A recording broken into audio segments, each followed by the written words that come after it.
You're watching 27 News at 10, South Central Wisconsin's #1 newscast with Greg Jeske and Amber Knockel, Chief Meteorologist Bob Lindmeyer, and Sports Director Lance Fieser. This is 27 News. We've got you covered.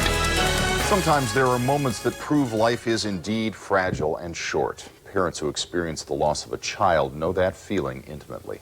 27 News anchor Danny Maxwell is one of those parents, and tonight she shares more about an organization that captures memories and offers comfort.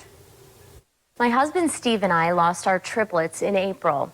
McKay, Asher, and Kenji were born premature and died shortly after birth.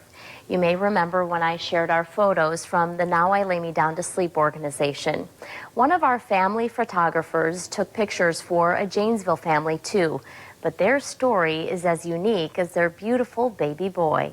Good job, water boy. Very happy, just very, very happy. Mary and Bob Burke and their 3 children at the time were so excited to learn of a new little one on the way. But at Mary's 20-week ultrasound, doctors found problems with the baby's heart. She apologized for the phone call, but she needed us to get up to Madison right away. Tests showed a chromosomal abnormality, and the baby would either die while Mary was still pregnant or shortly after birth. The world I knew disappeared. Forever. Are we planning for a birth, or are we planning for a funeral? Birth and funeral are two very different ends. Not something that you should be planning at the same time. But that was what Mary and Bob faced. And so they named their precious boy Ian, E-A-N, after his siblings, Emily, Abby, and Nolan. Daddy, let me higher! And they began to plan the rest of their time with Ian. In reading about other families who had lost infants, they came across the organization Now I Lay Me Down to Sleep, a nonprofit that provides free remembrance photography. The Burkes called local photographer Michelle Martin to set up a photo session for the whole family while Ian was still with them. It's so interesting at how joy and sorrow can be together in the same room at the same time. And Ian was alive. Ian was living. He was with us. But just 1 week later, Mary woke up in the middle of the night and knew something was wrong. Ian's journey would no longer be a mystery. It was confirmed that his heart had stopped beating and he had passed away. We were just devastated. And just so sad.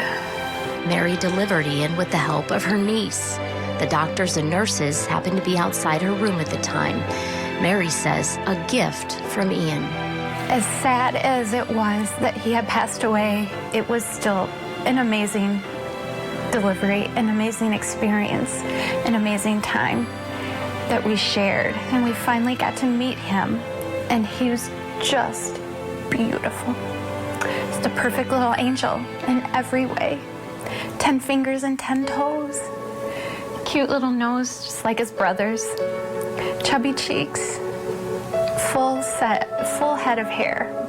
Black curly hair. Just like his oldest sister had when she was born. And there to capture Ian in all of his curly-haired glory, Michelle, just after his birth, another gift.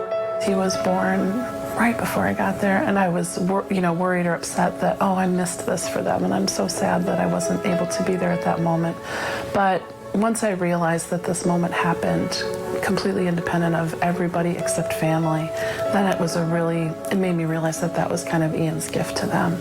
It's something we'd always say, no matter how much time we had, we wish we had more time. But those photos froze time for us.